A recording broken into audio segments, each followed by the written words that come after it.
Hi, good morning, everybody. Friday morning, we start off with export controls, so everybody's had your coffee. My name is, I'm Steve Brotherton. I'm a partner with the law firm of Fragment. I'm based out of San Francisco with an export controls practice, dealing with a lot of issues in the Valley. It's a very rich climate for us out within the concentration of the tech companies within that area. But I work with companies throughout the United States, work with a number of university organizations, understand the challenges that can present themselves within universities. And so I'm here today to give you a presentation, some information on export controls, and really just want you to take away some of the key things about what export controls are. I think sometimes there can be confusion about what it means to be subject to export controls. The other thing that I wanted to mention is,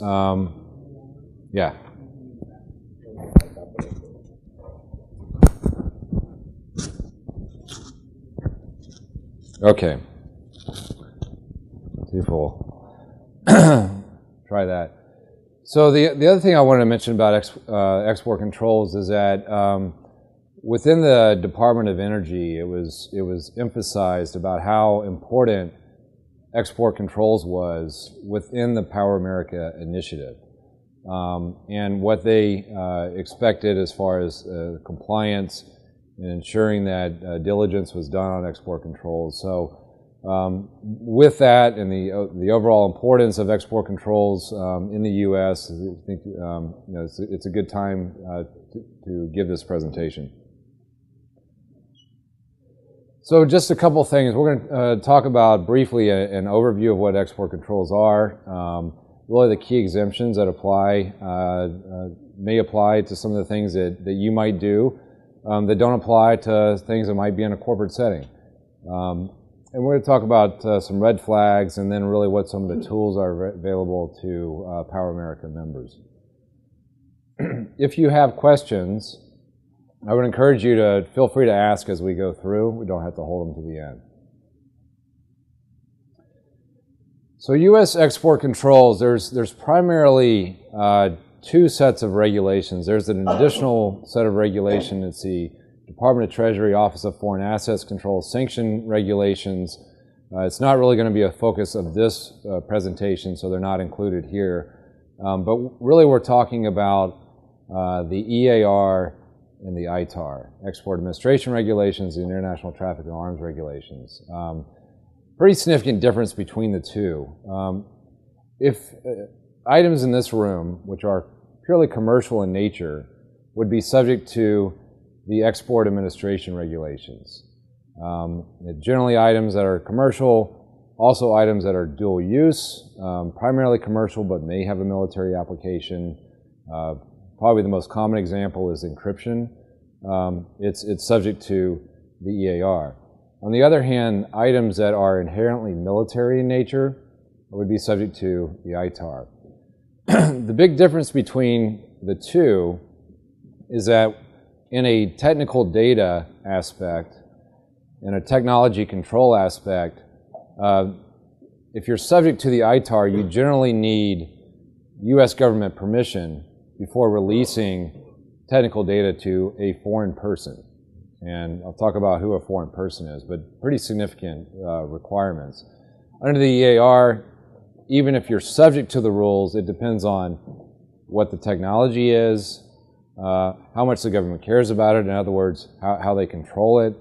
And then those two factors will tell you whether it's okay to release that technology to certain countries or nationals of certain countries. So it's a much different hierarchy of how it applies.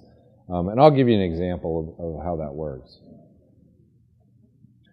So one of the key topics in the Power America setting, also generally within university-related settings, this is a concept of a deemed export. This is one of the strangest things ever.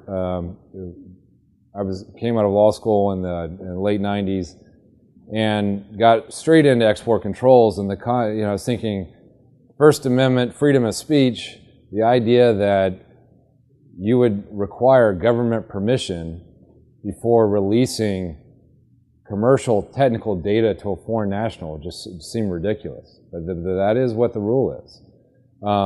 So in some cases, you may require government permission to have a technical discussion with a foreign person here in the United States. And that's called a deemed export. It is deemed to be an export to the individual's home country. It's a unique set of rules that the U.S. has. Most other countries do not have this concept, but this is really where it relates to what you may be doing within Power America. So, for example, if I had a schematic, let's just say it was proprietary for sake of discussion, and I put it up here on this screen, I might need U.S. government authorization to show it if there were foreign persons of certain countries in this audience. So it can happen pretty easily. It can happen through just showing you on the screen. It can happen through a telephone discussion, through emails. So the implications could be far-reaching if you are subject to the rules. And we'll talk about what being subject to the rules means.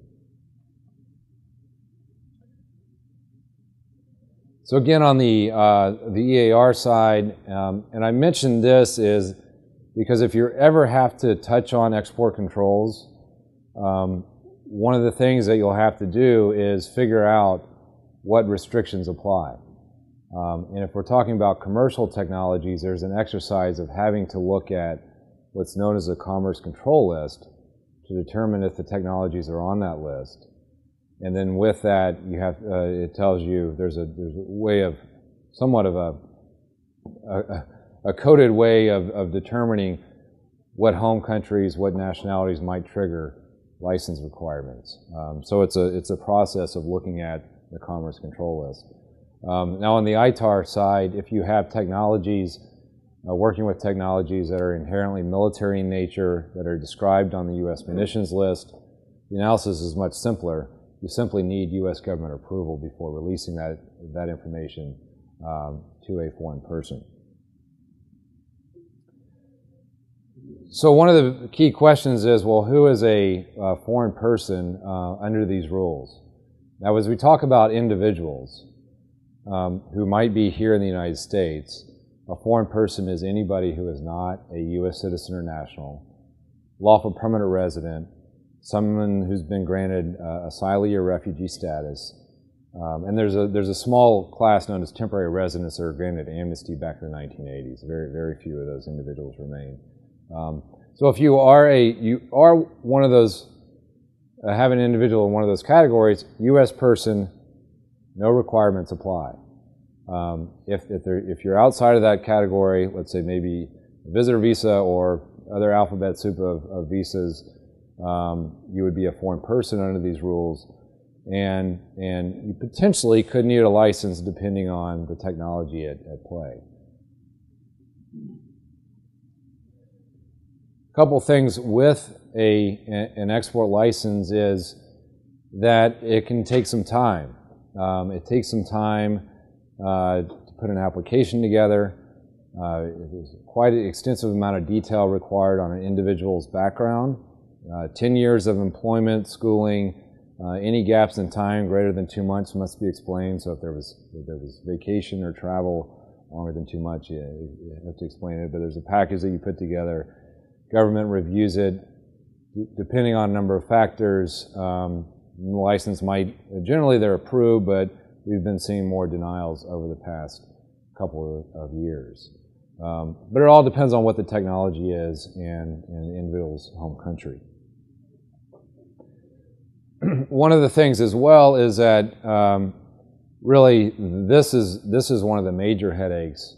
This last bullet is that you must secure technology. If you have technology that is subject to the rules, you have to secure that technology to ensure you don't release it to an individual who might require one of these licenses.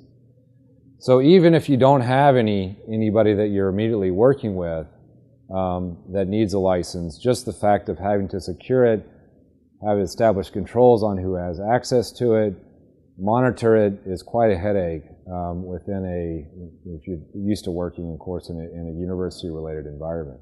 And this is where you hear things about restrictions on lab access, who's coming through, who has access, what about students?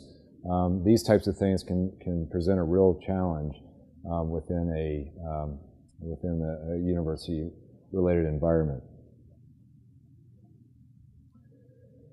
So one of the key questions, and we're going to get into a concept that really is very helpful, but one of the key questions is, are you exempted from these rules entirely? And that would be the first question. And there's something known as a publicly available or public domain exemption. I'll explain that in a little bit more detail. And if you are exempted, then you don't have to worry about anything else. It doesn't matter who's working on the technology. You're not subject to these rules whatsoever. If you are subject to the rules, then you have to go through the whole analysis of, are you working with a controlled technology? Is it on the EAR? Is it on the ITAR? What nationalities might trigger license requirements? Do we have to secure the data? So there's a number of things that follow if you're subject to the rules. So just to give you an idea of some things that are listed on the Commerce Control List, it's long. I think it's 400 to 500 pages long. It's parameter based, so you'll see a lot of things like this, that it says that if it does this or does that, then it's controlled under this section. If it doesn't meet these parameters, then it's not controlled. But here's just one particular entry from the Commerce Control List in the Category 3 in the electronics area, relating to some MOSFETs and power semiconductors generally.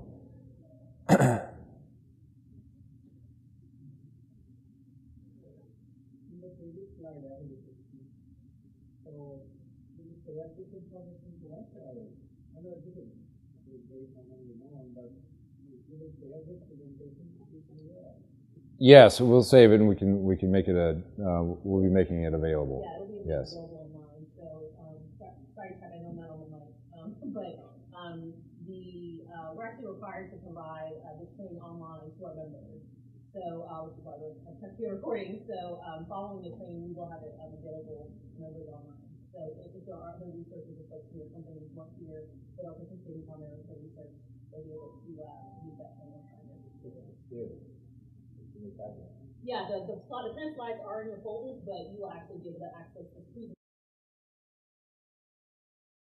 I would recommend is just to take a look at, if you're working in typically it would be just a few areas of Commerce Control List that might apply to what you're doing.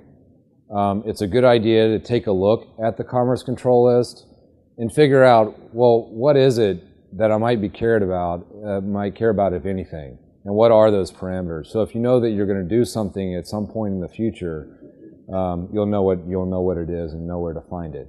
So it's the Commerce Control List may be 400 to 500 pages long, but as to what you're doing, it's probably, I imagine it's pretty narrow. Yes.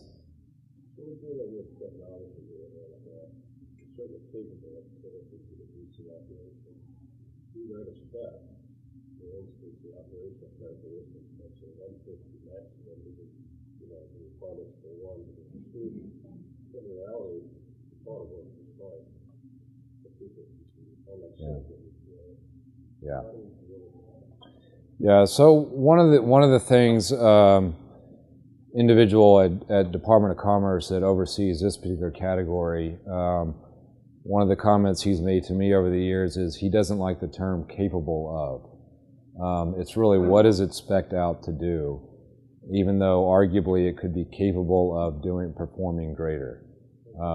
So it takes some of the theoretical out of it, and really, what are you promising? What are you stating it will do and operate as? What you should look at? Yes, that's right. Yes, yeah.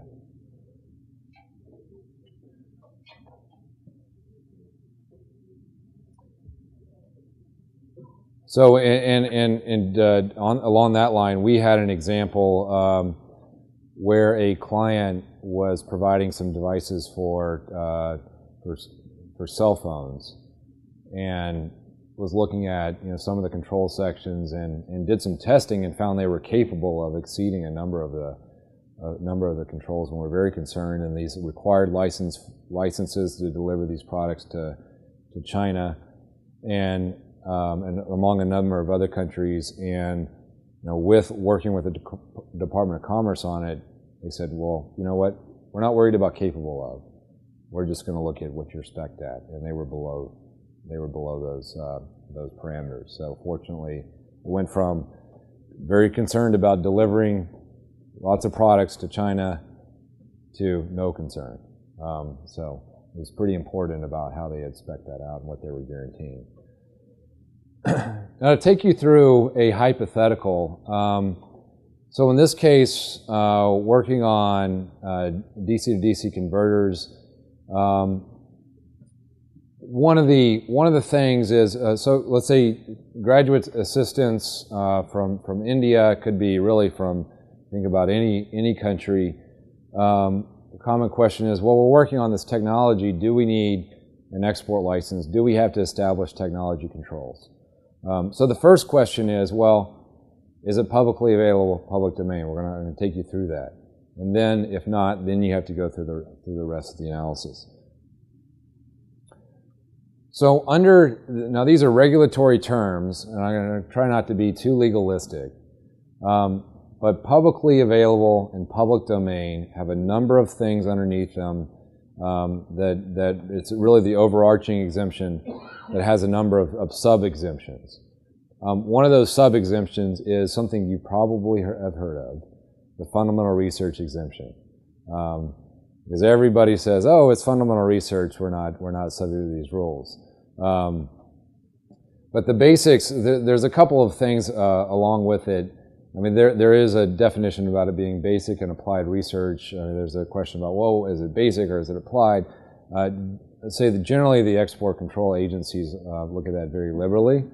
So if you're doing technical research, typically would follow in their view of basic or applied.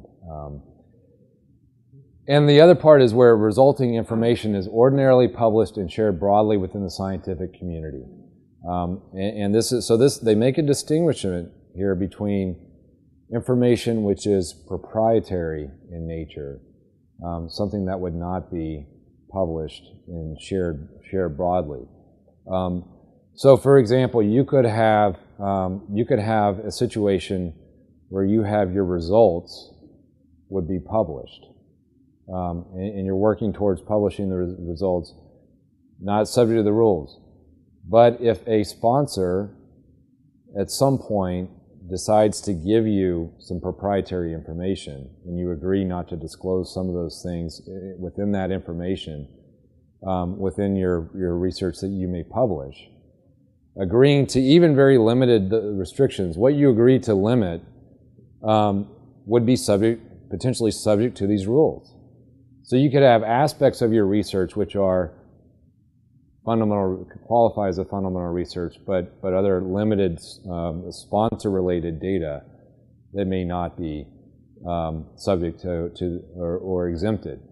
Now, this is an important distinction because I think there's a widespread belief that if you're doing something that's going to be published, everything that you use would also be exempted. Agencies are making a point to make this distinction. There are some new rules that are coming out within the next couple of months where they are going to clarify that particular concept in very specific detail. That if you're taking sponsor information that is proprietary, it doesn't make your whole, that data is going to be subject to the rules. So something to think about. Yes? Yeah, we'll go through, in this example that I gave, I'll talk about it. Because it is not necessarily the worst thing in the world to be subject to these rules.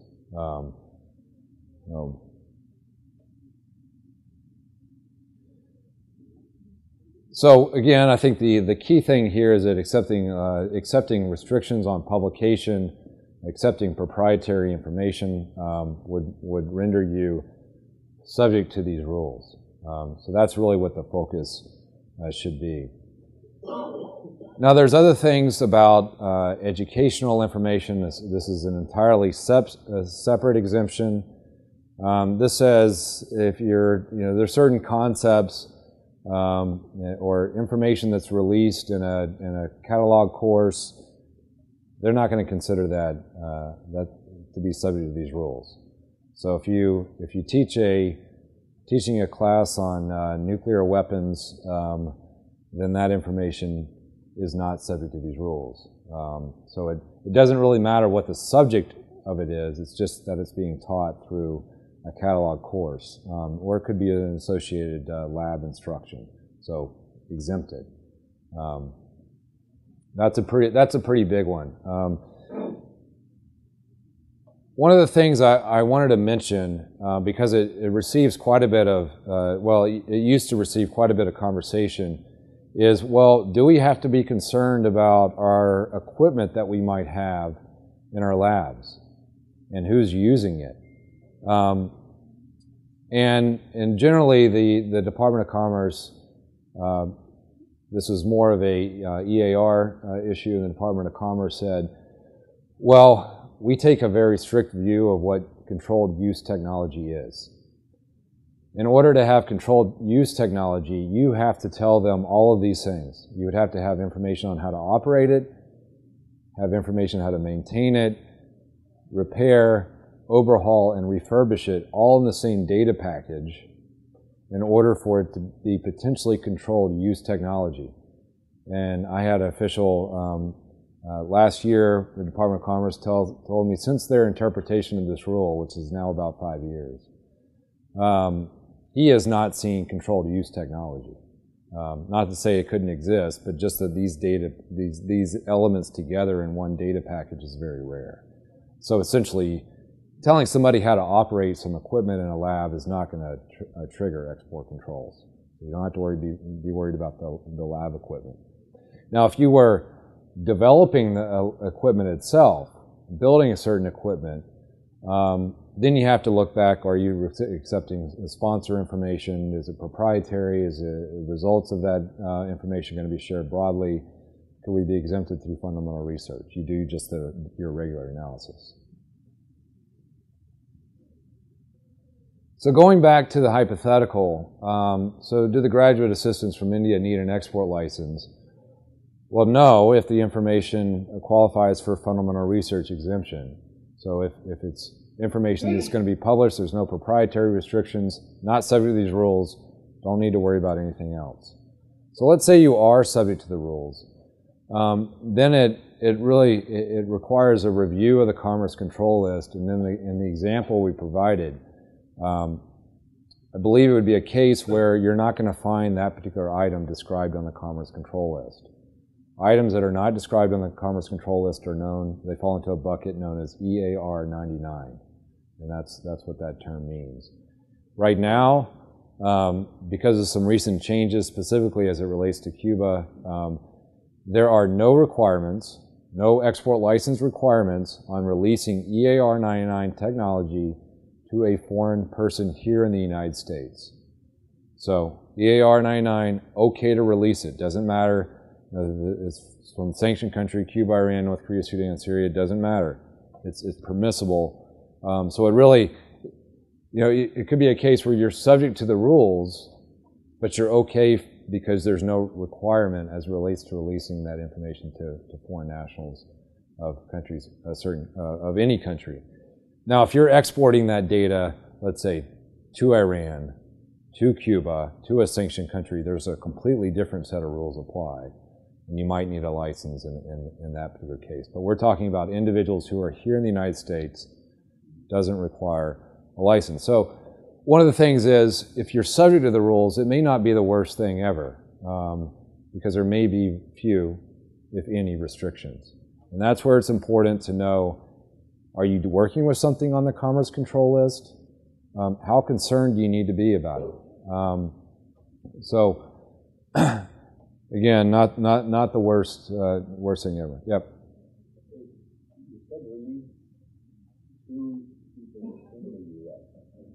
Does that apply only to the people that are alphanumeric exclusive visa category? Or theoretically, you bring someone in, I can say, look at the element and they go away? Yeah, it's so. I mean, it could be anybody in a lawful status in the United States, whether it's a visitor or other words. So as long as if it's somebody who's not a U.S. citizen or national lawful permanent resident, asylee, or refugee, they're a foreign person, and yeah, potentially subject to these requirements. And to clarify, it's not the individual doesn't need the license. It's the organization who is releasing the technology is considered the exporter. That organization would need the license, because a lot of times you'll hear individuals say, "Where is my license? Where are you getting my license?" Well, it's not the individual's license; it's the organization's license. Yeah. One of the concerns, at least at the University of California, is not so much that, very much like what you said, I mean, many times being subject to the rules of motivation, is basically how much of this infrastructure has to be in place in an auditable manner, so that the government is comfortable that the university is even capable of actually making a determination. And if so, because the biggest problem that we have at the University of California is we have no system in place regularly, not only Lawrence Berkeley and other government, but a normal campus does not have any infrastructure in place to even make a determination. Yeah, and that's I agree. Yeah. Yeah. You know, it's not anything about. I'm just telling you where the pushback is on just putting the infrastructure together, not anything else. Yeah, and that's common what I see among my university clientele. It's not just you don't have the capability to manage the requirements related to the analysis and the protections and everything else. Yeah. Right. So, what is are there levels of openness of as far as infrastructure is concerned, where the government is, or is there you have to have all these things in place and then? So there's no regulatory. The regulatory requirement is do not release controlled technology to a foreign person without the required license. That's all the regulatory obligation. So there's not a regulatory obligation as to the sophistication of your procedures, but having a compliance program is one of those things that if you ever did inadvertently release something, the question is, well, what was your compliance program? What were you doing? All those things would mitigate potential penalties. It's you if you have a violation and dig into it. Yeah. No, that's Protects you a lot to say No, that's completely fine. I mean, educating people, making sure there's a program. Yeah. One of the things within Power America, so there is a requirement to review each particular project and make a determination as it relates to export control. And it was a very specific requirement from DOE. One of the things that some of you may have heard is that DOE had initially said we're concerned about the technologies used within this effort. You can't use fundamental research exemption, period. Doesn't matter whether you qualify for it or not. And we pushed back and we were successful in recognizing that, hey, we're just complying with the rules. If the rules say it's not controlled, then it's not controlled.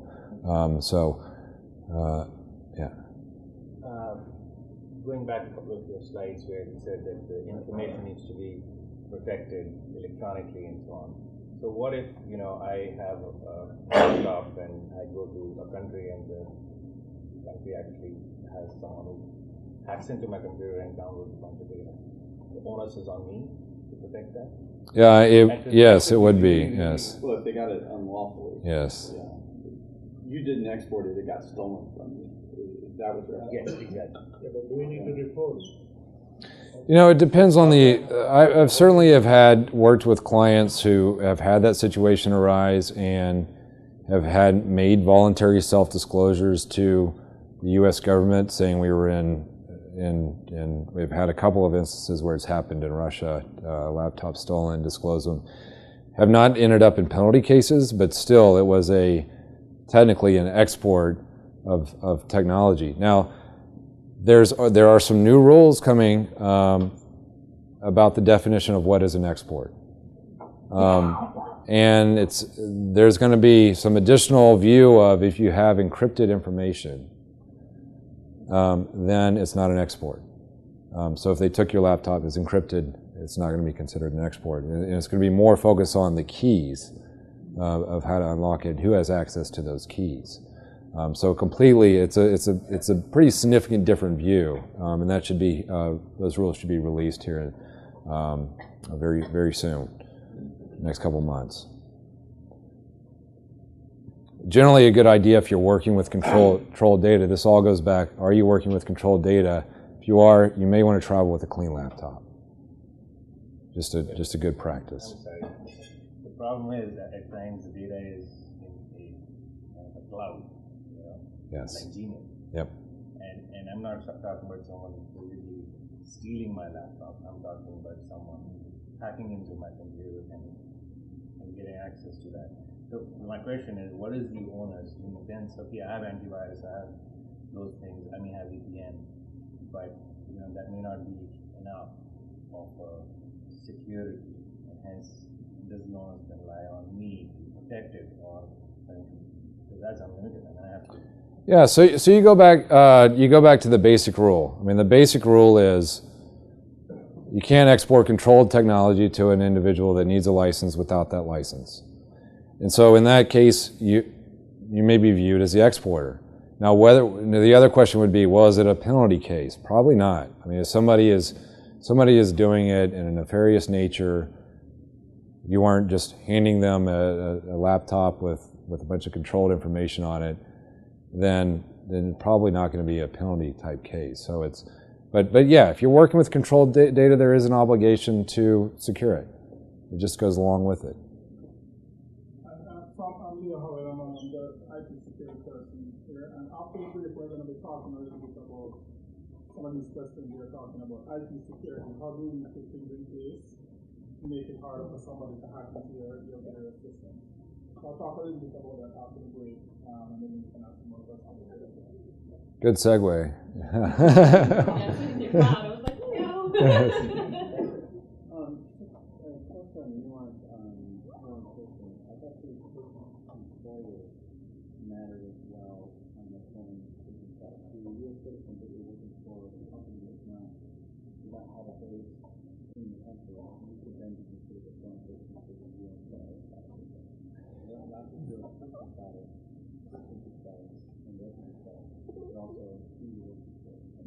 Well, so it's a distinction between who are you exporting to.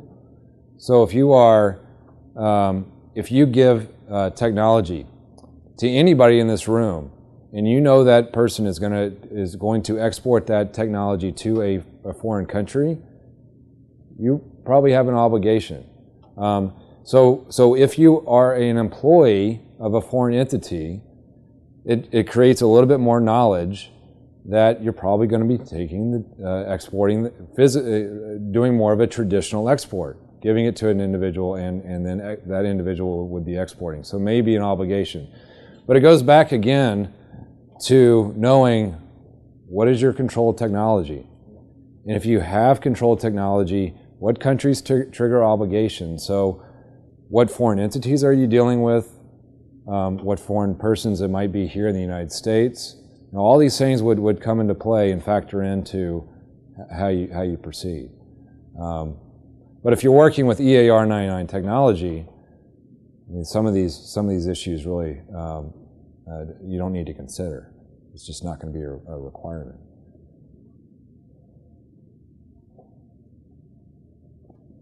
So one of the things that we look at is restrictions, contractual restrictions that you might be agreeing to. Signing an NDA is the most common.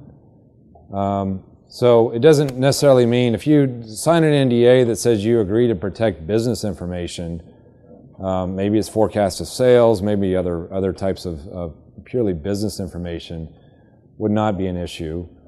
But signing an NDA to protect a sponsor's technical information may trigger requirements and make that information subject to these rules. So NDAs is a common trigger. You know, I've had university clients who just now getting into looking at these issues and finding that all sorts of people have been signing NDAs for years and thinking about, well, what data do we have out there that might be subject to these rules? So think about who's signing the NDAs and what you're agreeing to, because it could have some export control implications. There's a number of different clauses. These are more pure government clauses. I mean, there's language that should jump out to you. If you see anything about that you're agreeing that you're subject to the ITAR or the EAR, you might want to think about pushing back. Now, if it just says you may be subject to the rules, then that may be okay, because that allows you to do the analysis. But if it's saying you are subject to these rules and you have to abide by the requirements, probably want to push back on that type of language. Talked about the international travel. It all goes back to, again, are you working with controlled data? And if so, you have some obligations about knowing what engagements might trigger a license, what travel might be trigger requirements. There's also another whole set of different obligations as it relates to travel to a sanctioned country. Travel to certain countries may be okay. You may not want to, there may be requirements about taking your controlled data to that country, but even, let's say you're just traveling with no laptop, there may be requirements, let's say, to travel to Cuba. There's been a relaxation of some of these rules, been a relaxation of some of these rules as it relates to Iran, but if you happen to be going to one of these countries, I would recommend looking at the rules, make sure you're okay.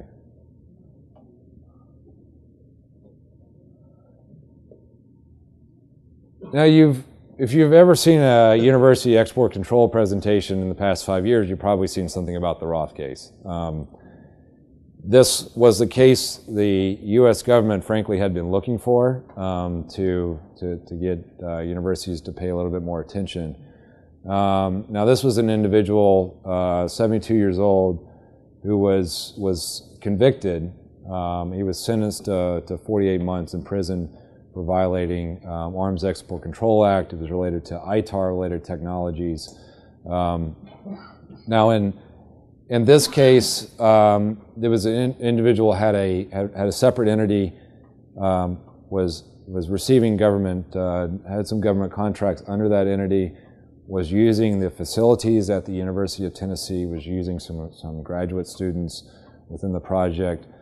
Probably had just by luck had a couple of the triggering nationalities for increased enforcement. As it relates to ITAR, China is a big one. There was also an individual from Iran. So as everything, the picture of having everything for a government enforcement case was in this one situation. It was an instance where the professor had been asked about export controls. He said, "Oh, I took a look at it. This stuff doesn't apply to me." The university compliance officer says, "Well, I think it does, and you need a license before using any foreign national graduate researchers or any foreign nationals on your project." And he said, "Well, you're wrong. I'm right." And he wrote down in his notepad, "export license required," and that's what the government used as his knowledge that there was a license required, but he was undertaking the activities anyways, which is criminal. So there was knowledge that you needed a license and disregarded the requirement.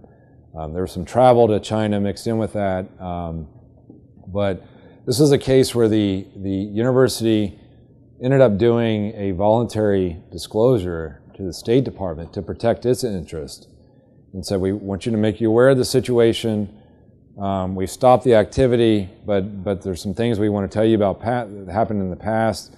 U.S. Department of State, which closes about 99% of voluntary disclosures with the warning letter without administrative enforcement, looked at it and said, okay, we want your cooperation, University of Tennessee, thanks for telling us. We're going to pursue action individually against the professor. So it was a case where the university was not pursued, but the individual was. So this is goes to the importance, not to completely scare everybody about export controls, but it was just a case of being knowledgeable, making sure you have the right answer on export controls, because the government does take this stuff pretty seriously. Now there's another case. There was a Lowell case, UMass Lowell. This is not a deemed export case. This is more of a traditional case. It was a instance where there were some items. They were EAR 99, so this means it was not listed on Commerce Control List, and they physically exported to. There's a number of different entities that appear on a restricted party list, and it exported to an entity on what's known as the entity list, and that was prohibited. And it was very easy for the government to identify. You have export paperwork filled out. Exports information it's a required reporting that goes to Census. It's also shared with the Department of Commerce. And they've got software that now very easily identifies, well, what are all these shipments to these entities that are on this list, and went out and paid a visit. And anyway, they ended up settling and agreed that if they did certain things within their compliance program, that they didn't have to pay the penalty. But there are other issues if you're engaged in physically exporting items to a foreign country. There's additional requirements about potential bad actors, persons listed on a restricted party list, or there's also end-use restrictions for certain nuclear applications, missile launch activities, and other things. So a number of other requirements that I'm not discussing today if you're involved in physical exports, more traditional. So with that, we'll talk about some, yeah.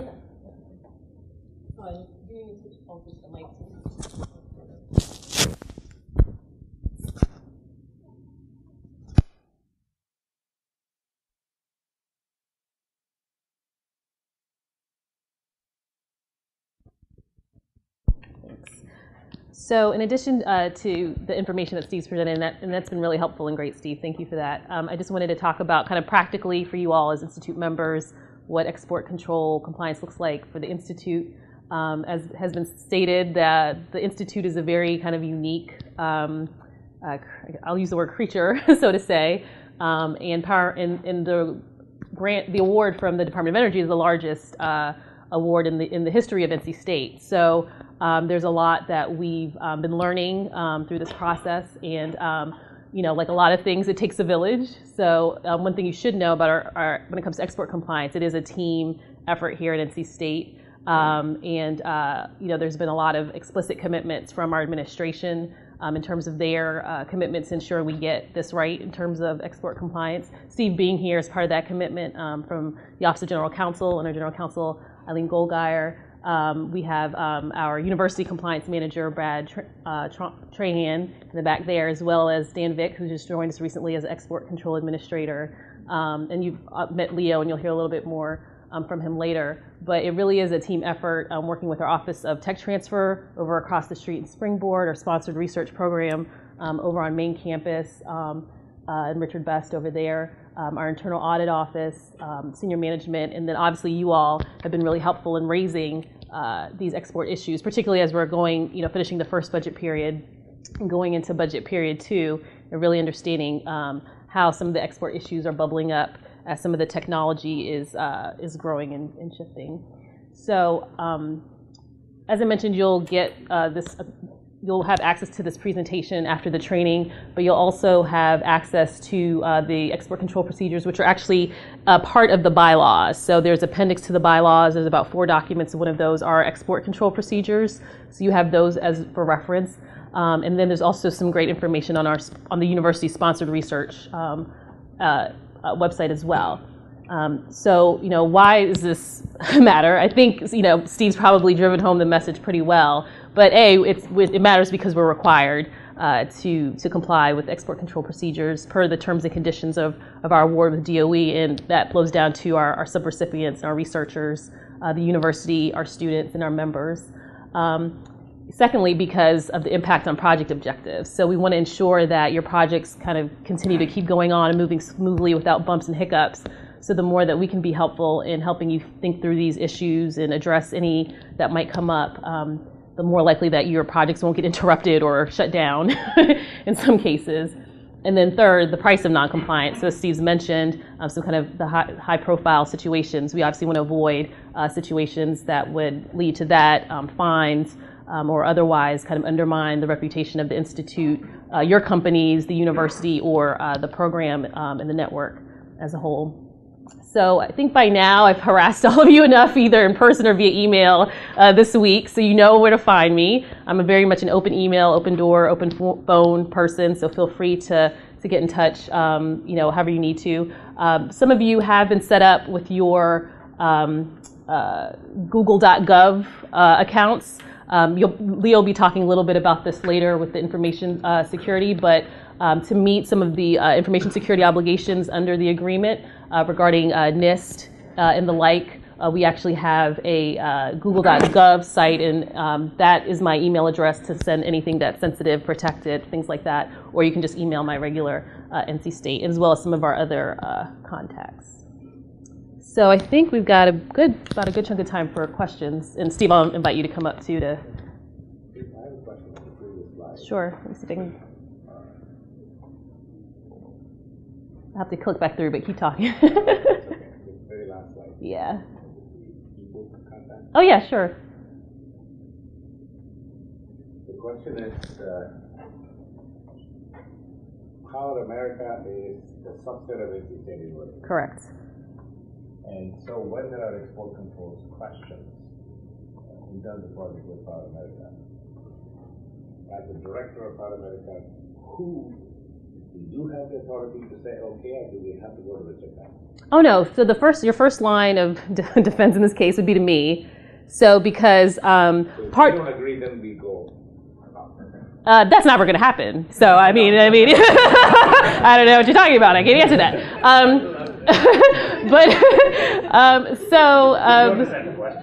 So just to kind of to give a little bit more context, I'm actually the first dedicated compliance person at a center and institute in the history of NC State. So we are a purple unicorn guinea pig in a lot of ways. And obviously because of the significant investment of the Department of Energy in the university, this was something that they made a very conscious decision about.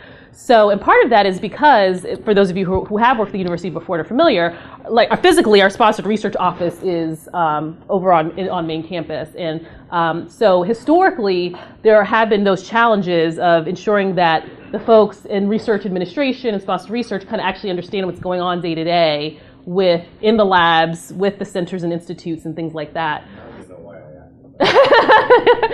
So literally, like this happened last week, where as I'm working with Lockheed and John Deere, and we're talking about lots of different projects for the next budget period.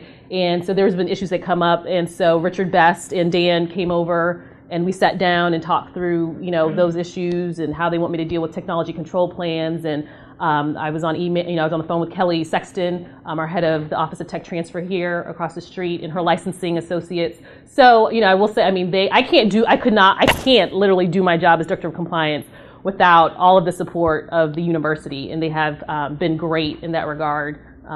So your first line of defense would be me, and then to the extent that even if it's something really, kind of minor in terms of like just saying of a technology control plan. That's something that we've created a template for Power America based off of the university's technology control plan. So that's something I can help facilitate. But if it's something that, where we're actually going to need to get a license, in which case, which is not something we're opposed to, like Steve said, I came from federal government, so it's kind of funny hearing in universities there seems to be this like the idea of getting a license seems to like freak people out for some reason, but that's not that's something that if that comes up that we're open to exploring depending on the situation, then obviously I'm going to be coordinating with Richard Best and all those folks and Kelly.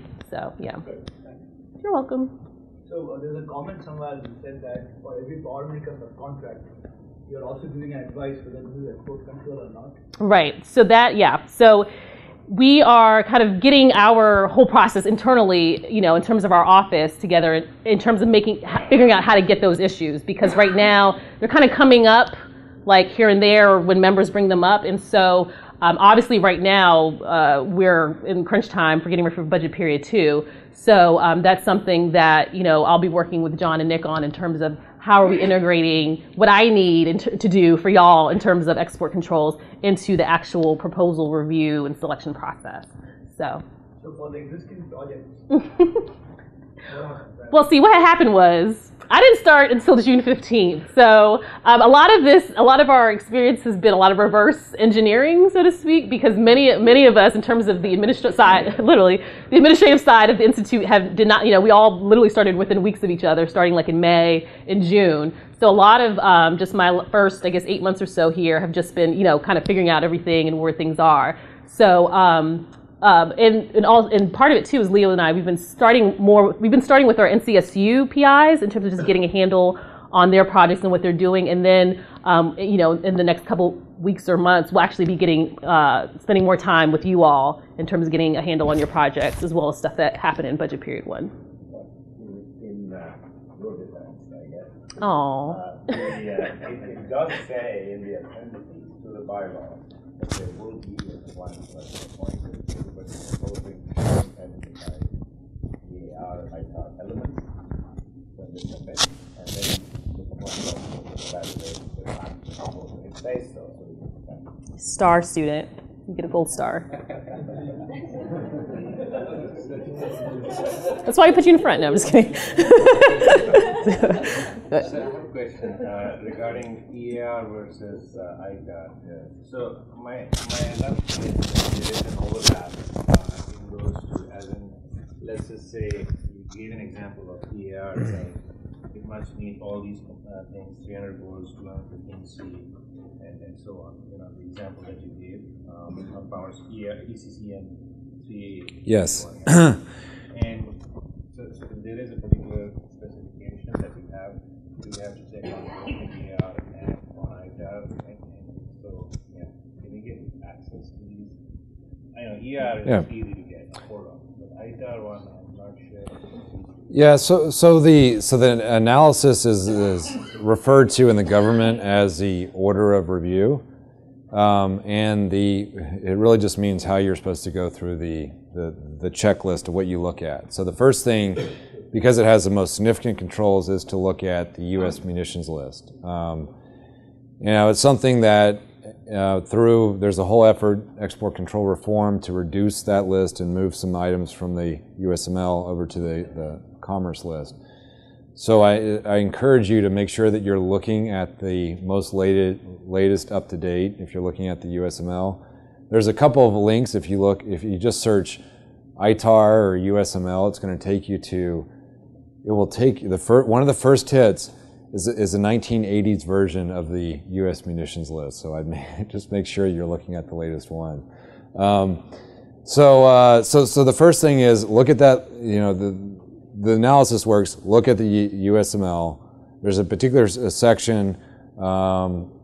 Typically you have to be working on a specific item. Let's say an ASIC for a military aircraft, something that still is on the U.S. munitions list. So it's much more munitions tied in, versus the EAR, which is, as far as electronics go, more parameter based. But yeah, you should technically look at the USML and then look at the Commerce Control List, and that's how it works. If you're caught on the USML, you stop there.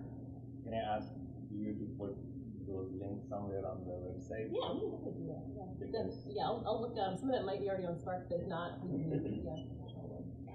I know this list what item if your product is related to the variable speed, product converter conversion, the frequency is higher than the 400 Hz, then it belongs to IDA. Yeah. This is the education I received from our university. I would be I'd be careful about. Output frequency is higher than 400 Hz. If we are working on a graded high converter, the output is 60 Hz, 50 Hz, that's the same. But if you're working on the conversion technology, output is higher than 400 Hz, that definitely goes to IDA. It might be the Commerce Control List. Probably control, but not ICAP. Okay, Yes. control. Okay, Yes. so this is what I would see. Yeah. So I feel relieved that I'm not working on that. Yeah, it's 60 Hz, and I feel very relieved. This is our lawyer, the SAC lawyer, and he told me the first thing, check your converter belongs to this category or not. I said, nope. Okay. I have a very specific question. Say I'm a US person, I'm working at the ITAR restricted area, and I collaborate with a university faculty member who is also a US person, but I know for sure that that US person has grad students who are not US persons. So if I share information with that faculty member with the confidence that he or she is a US person, so the onus will be on me or her or him. Well, so you said something important in that is that you know that he was working in that project with foreign persons. That's correct. And if you had that knowledge, then there may be an obligation on you, because there's this whole thing about conspiracy or this collusion. There may be an obligation where you have that knowledge.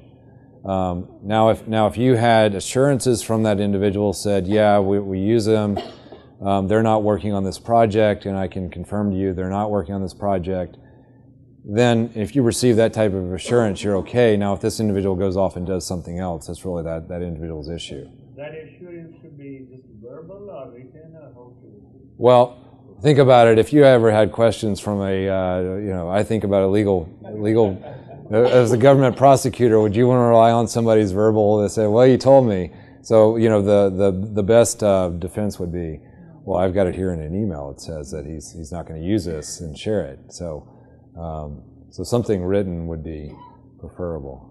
Yeah, and I can send, and I'll send to everyone actually a boilerplate of our technology control plan, because those type of things would be captured there in terms of being very specific about how the access to specific people who would have access to whatever the item or the data, about physical security, all those things would be spelled out. So that's something like that is what you would want to have at least on record, so that that person's on notice regarding those. I mean, on a similar note, follow up to that question, if you receive a document from someone which says export control or ITAR control, whatever, and if you are not willing to take that risk, that I really don't have all the control to say this, I think you have the right to deny that, saying that, okay, I don't have the control, and please don't send it. And I think that's the obligation. Yes. Yeah, so it's a good point about looking at data markings. If you're working with sponsors, some sponsors just, for very easy on their part, mark everything ITAR. Let's say, Actually, they mark it. It may be ITAR. That's yes. So this instantly creates an obligation.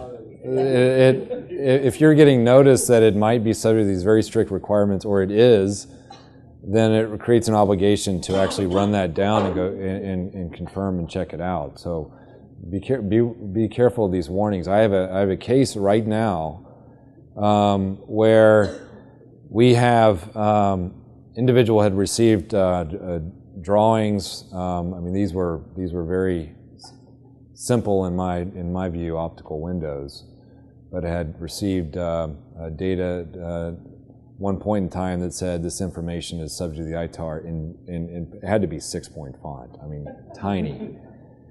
And there's an enforcement case. Now, this individual is sort of tied up in a bigger case. But the government said, "Did you ever receive information that was ITAR?" And we had to explain that we received this document that had this print on it. Now we submitted a request and had the government rule on the underlying technology. It said, well, the technology was not subject to the ITAR, but the prosecutor is looking at it saying, well, regardless of, it doesn't matter what the government, what the technology actually is classified. You were told that it was ITAR and you exported that. So there's a violation there, even though technically the underlying data was not subject to the rules. It's a prosecutor. It's a real far stretch in my view, but nonetheless, if you get, this just goes to the importance. If you're getting data that's marked ITAR or may be subject to ITAR, it does create an obligation to do a little bit of diligence around that.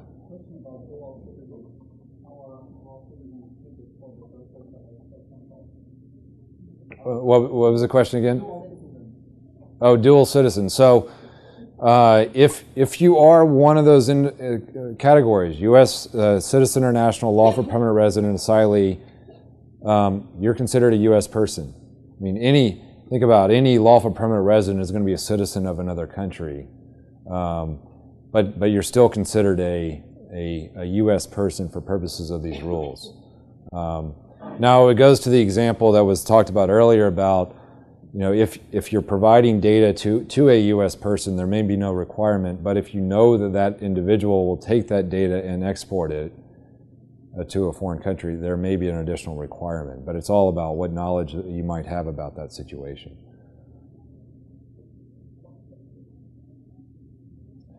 Any other questions?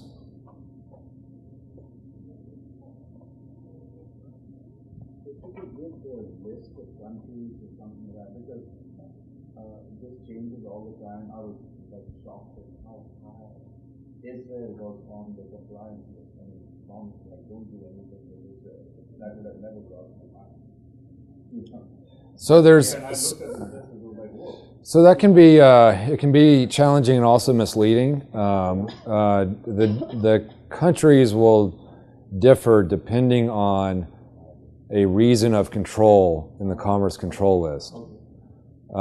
There's certain things that might be controlled oddly for Israel, but not others. But it all goes back to, is it on the Commerce Control List? Why do they control it? What countries are associated with that control? Yeah.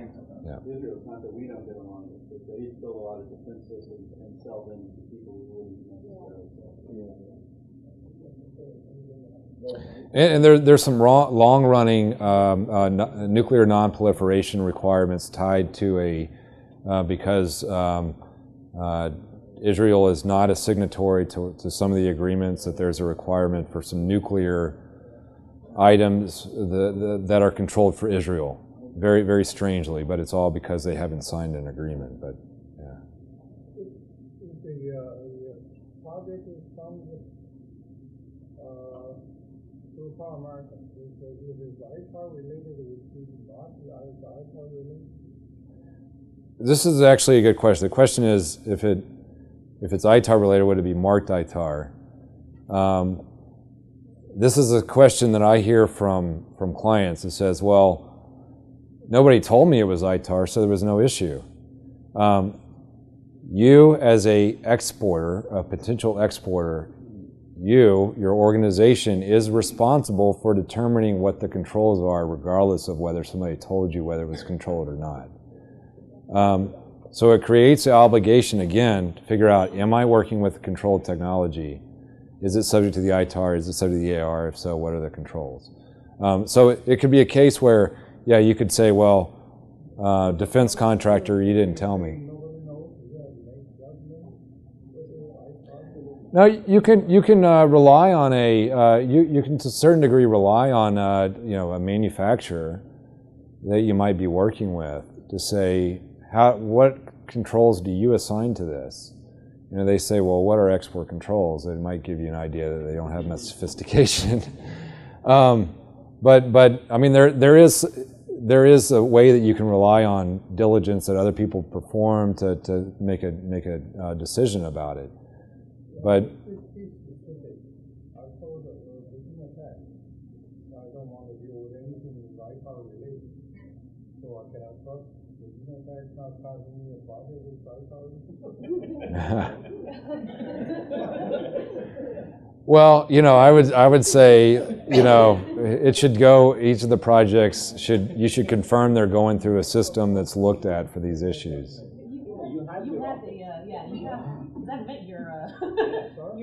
Your export, some of your export folks. So you had at the university. We have export. Okay. Yeah. So those are. Yeah. But when we sign an agreement with NC30, non-ITAR-related work. So, am I taking that literally as everything on the street from farm markets but non-ITAR-related? Can somebody tell me? Because my understanding is I don't want to deal with ITAR-related things.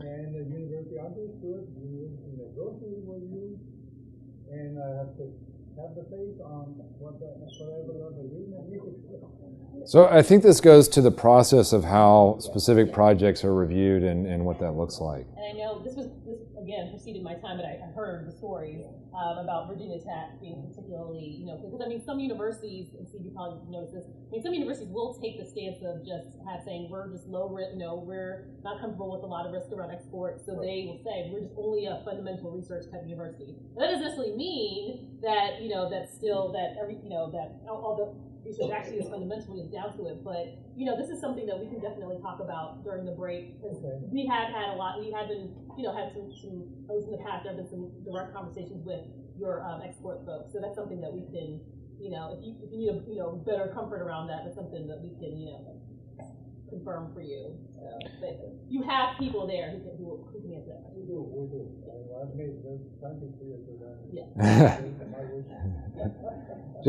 I'd say just make sure it runs through the process. I mean, I think it sounds like there's a process in place. Make sure it runs through the process.